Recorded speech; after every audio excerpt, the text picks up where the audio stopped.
मैं सान्या हूँ। 29 साल की उम्र में मेरी शादी हुई थी एक सज्जन, समझदार और मध्यम वर्गीय लड़के राघव से। सब कुछ बेहद सादा था और मैं मन ही मन सोच रही थी, अब शायद वो सुकून मिलेगा जिसकी मुझे बरसों से तलाश थी। लेकिन मेरे अतीत का एक ऐसा पन्ना था जिसे मैं दबा नहीं पाई। सुहाग रात की रात, कमरे में हल्की गुलाबी रोशनी थी, गजरे की महक और गुलाब की पंखुड़ियां, लेकिन मेरे भीतर तूफान चल रहा था।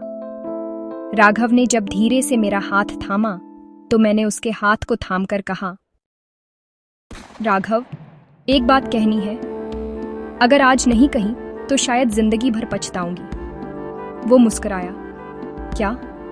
मैंने कांपते हुए कहा, मैं वो नहीं हूं जो हर कोई अपने लिए सोचता है। मैंने अपने जीवन में प्यार किया है, वो रिश्ता जिस्म तक भी पहुंचा था, लेकिन वो खत्म हो चुका है। मैंने आज तक किसी से ये बात नहीं कही। उसके चेहरे की मुस्कान जैसे जम गई, आंखें खाली हो गईं और फिर उसने मेरी तरफ देखा ही नहीं। तो तू इस्तेमाल की हुई चीज है?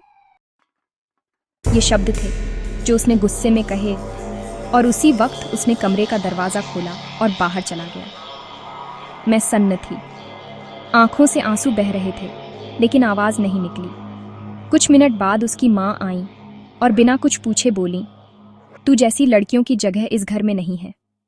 सुबह होते होते मुझे मायके पहुंचा दिया गया। मेरे माता पिता रोए, लेकिन उन्होंने मुझसे कुछ नहीं पूछा।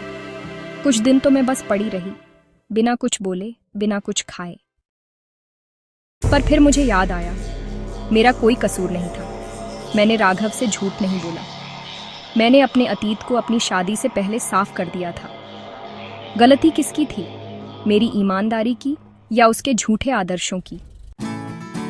आज मैं एक काउंसलर हूँ, उन्हीं लड़कियों के लिए जो अपने अतीत के बोझ से डरकर शादी के नाम पर चुप रहती हैं।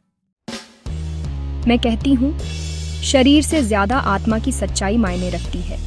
और मैं ये भी कहती हूँ, सच्चाई बताने वाली लड़की को छोड़ा नहीं, सम्मान दिया जाना चाहिए। अगर कोई लड़की शादी से पहले सच्चाई बताए तो उसे सजा क्यों मिलती है? क्या सच्चाई सिर्फ पुरुषों का अधिकार है?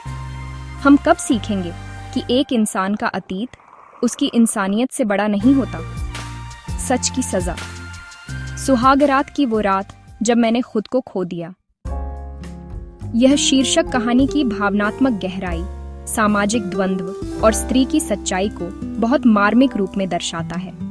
अगर आप चाहें, मैं इसी शैली में कुछ और वैकल्पिक हेडिंग्स भी सुझा सकता हूं।